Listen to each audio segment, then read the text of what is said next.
alcohol is unique among the psychoactive drugs in that it's one that's legal for individuals who are age 21 or older in the U.S. So it's really ubiquitous in society. It's seen in the media, it's in movies, it's on television, and it is greatly normalized within the adult population. About 80% of U.S. adults drink alcohol, and most of them drink it in a way that's responsible. So it therefore becomes appealing to teens. They see it as something that'll make them cool and more mature.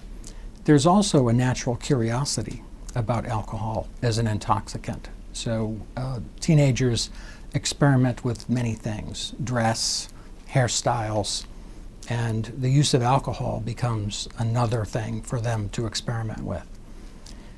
What's different about experimentation with alcohol is that adolescents are not so much curious about the taste or consistency as they are curious about what it feels like to get intoxicated, which is what's responsible for the high levels of binge drinking, which are usually defined as 5 drinks in a row or within a short period of time.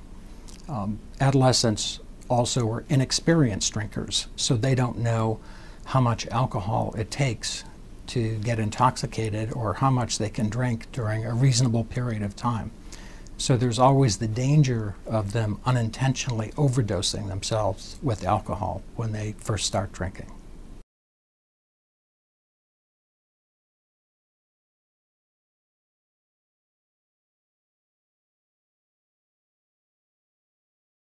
There are 2 different kinds of parents who provide alcohol for teens.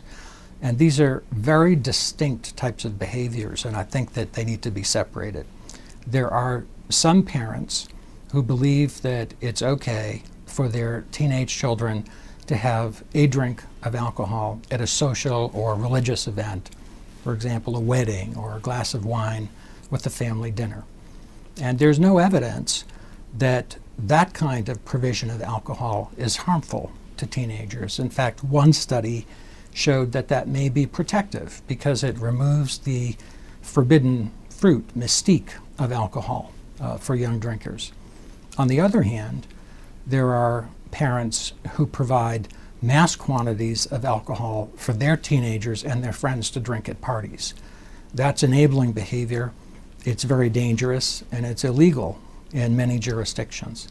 About 25% of teenagers report that their parents provided alcohol for them to drink at a party with friends.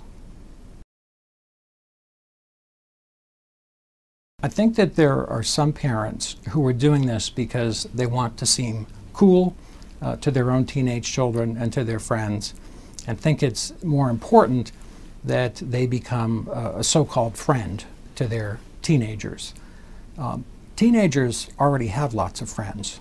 They only have one set of parents, and the parents are really important. And one of the things that parents need to do during the teenage years is to set reasonable limits that protect their teenage children.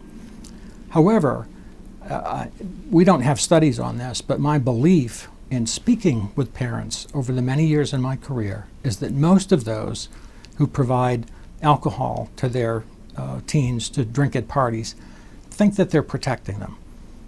They're aware of the dangers of drinking and driving.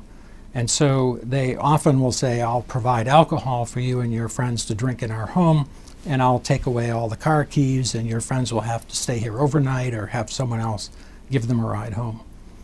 It sounds good in theory, but in practice it doesn't work. I have a file full of news clippings that I keep in my office about tragedies that occurred when parents did that. In one instant, a woman provided alcohol for her teenage children, and others took away the keys.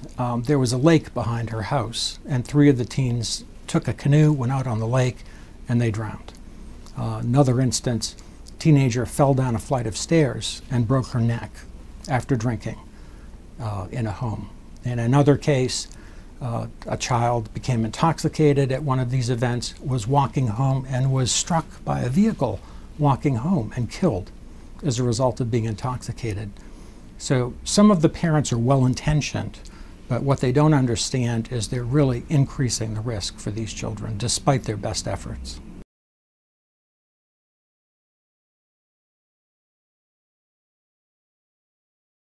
There are a number of risks to drinking during the teenage years.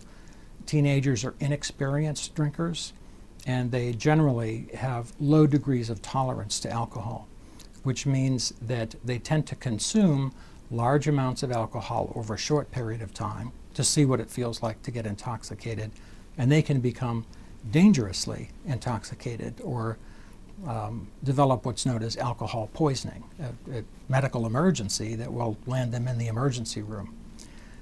There are other downsides to alcohol. The leading causes of death among teenagers in the U.S. are accidents, homicides, and suicides. And all three of these major causes of death can be linked directly or indirectly to the use of alcohol. Car accidents or car crashes is probably the most obvious example of what can happen when teenagers consume alcohol. There have also been a recent number of studies that have looked at the effects of lower age of onset of drinking. So teenagers who start to drink at age 21 or older have about a 10% risk of becoming an alcoholic later in their lives. Those who start drinking at age 13 or under have an almost 50% chance of becoming an alcoholic later in life. So that's a 5-fold increase in the risk of alcoholism depending on the age of first drink.